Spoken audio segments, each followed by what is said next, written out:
শুভেচ্ছা অভিনন্দন। এই মুহূর্তে অবস্থান করছে ফেঞ্চুগঞ্জ, সিলেট বিভাগের ফেঞ্চুগঞ্জ উপজেলা। পরিস্থিতি খুবই ঝুঁকিপূর্ণ। 2-3 দিন থেকে অল্প অল্প রোদ,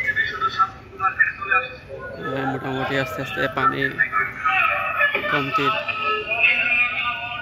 আবহাওয়া দেখা যাচ্ছে। দেখতেই পাচ্ছেন এখানে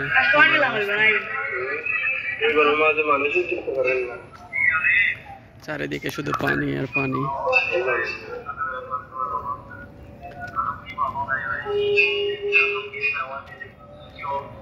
কে কোথায় থেকে দেখতেছেন সবাই কমেন্ট করে জানিয়ে দিন, এবং আপনাদের এলাকার পরিস্থিতি কেমন।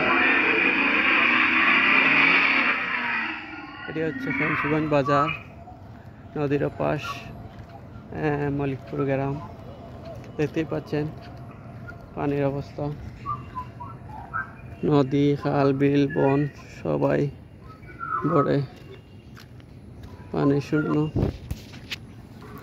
সবাই ভালো থাকুন, হেফাজতে থাকুন।